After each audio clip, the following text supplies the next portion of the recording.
And we are live in five, four, three, two, one. Action. Welcome, Wizard, Warrior, Wanderer, Wayfarer, and Wildcat alike. I'm broadcasting from the phone today, so there's not going to be any ability for me to edit things, but it's good to see all of you again. I hope you're doing well on the 100-Day Magical Challenge, Pathways of the Magician. We have moved full in to the element of air, which is the suit of swords in the tarot. I'm reading from the Magical Tarot here. It says that the suit of swords stands for the quality, the breadth, and depth of a person's mentation. So it's all things connected with the intellectual, linear, sequential, causal, the tools of the mind, as it were. So we've had a little bit of an introduction to this in hypnoapotheosis when we worked on using self-hypnosis and learning the premise of hypnosis in order to be able to affect the other than conscious mind, right? The subconscious.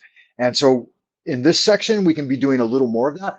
Today, I've got a special guest, my friend and colleague, professional hypnotherapist, Frater Thomas Sund. So I will bring him on with no further ado. Let me see if he's in the guest room and if I can pull him in.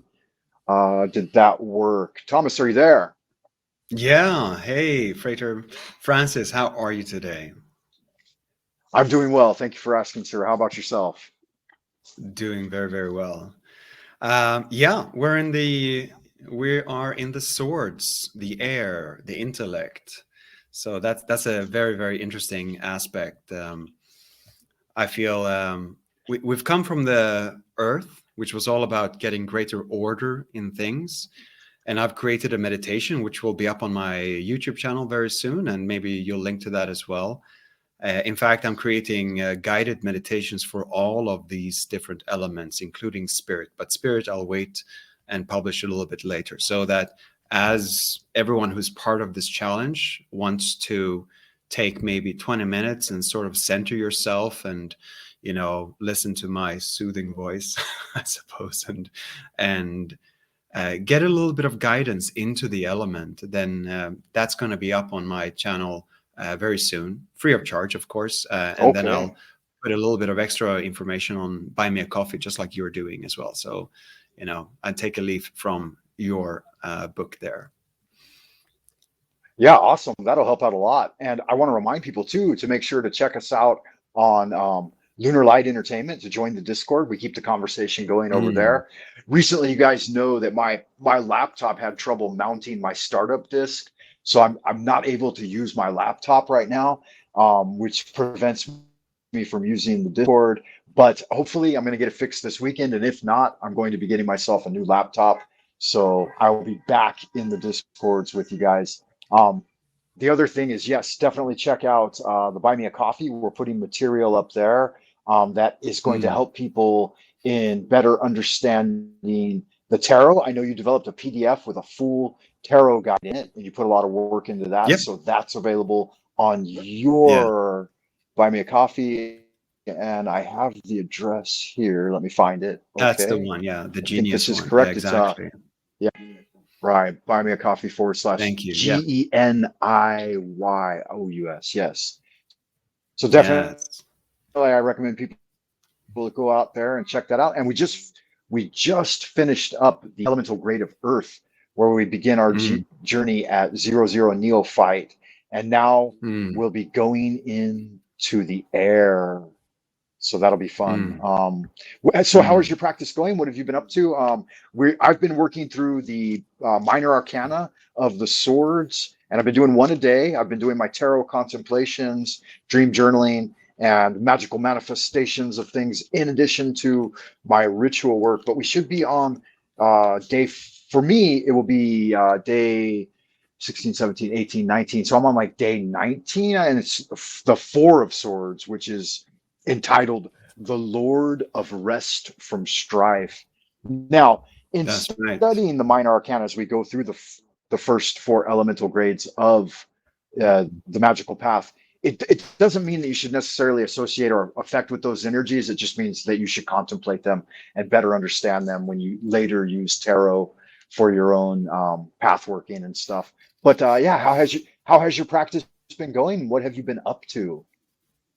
Well, I can do a quick recap of the Earth first, and then we go into air. So, Earth, of course, was all about creating order in your environment. We're talking about Malkuth. We're talking about, for those of you who aren't familiar with that, Malkuth is the earthly sphere in the Kabbalah, the Tree of Life, which I think is a fantastic guide, really, to explore. And so we're looking at anything to do with physical health, your business relationships, anything to do with wealth, and everything in your environment. So um, I did a spring cleaning, although it's autumn here. I did a spring cleaning, and of course, we were also working on expanding your business. I have two new exciting business relationships that I'm working with. I have been doing lectures and giving talks on hypnotherapy, which is my business, of course, as well. And just getting my house in order in everything.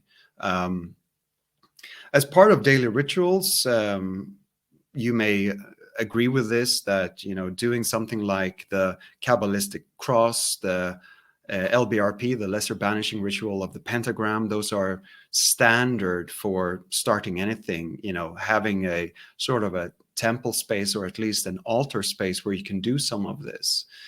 On top of that, I created my own invocation ritual, right? Because it's all about pulling the energies of the universe towards you, of what you want to accomplish and what you want to have more of.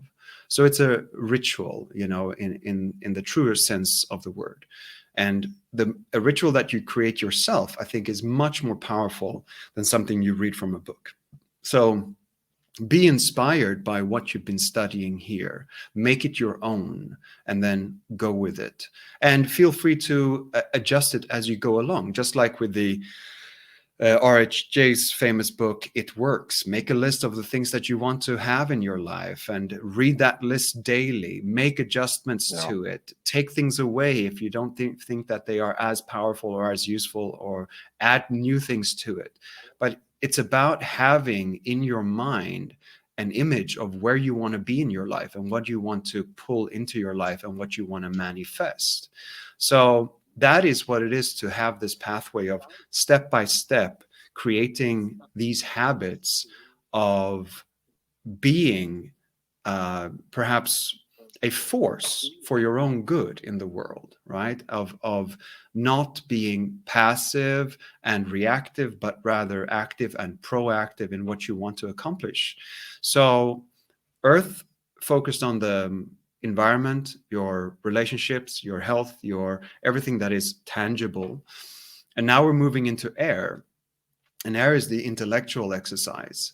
So for me, that means I'm doing one or two things that are helping me. Number one, quitting social media. Well, still watching videos, still getting news and whatnot, but no more of the scrolling, the scrolling on the phone of, basically tapping out and being someone who's simply receiving other people's ideas.